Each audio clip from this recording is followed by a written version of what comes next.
Dhule CA शाखेतर्फे कार्यशाळेचे आयोजन।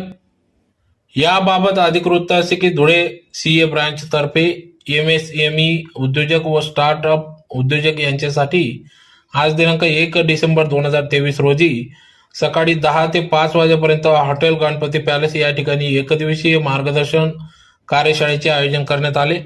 या कार्यशाळेप्रसंगी या ठिकाणी प्रमुख पाहुणे म्हणून खासदार डॉक्टर सुभाष भामरे, उद्योजक राजेश बतवाल यांच्या हस्ते या ठिकाणी या कार्यशाळेचे उद्घाटन करण्यात आले। तर या कार्यशाळेत शासनाच्या नवीन सबसिडी सवलती योजना या विषयावर पुण्यातील सीए महेश्वर मराठे, स्टार्टअप विषयावर धुळे सीए ब्रँचचे अध्यक्ष श्री रचेंद्र मुंदळा यांनी या ठिकाणी मार्गदर्शन केले। तर या कार्यक्रमाप्रसंगी या ठिकाणी धुळे व्यापारी महासंघ, Saturday club, Dhule Rotaract club Dhule, Rotaract crossroad Dhule, Dhule youth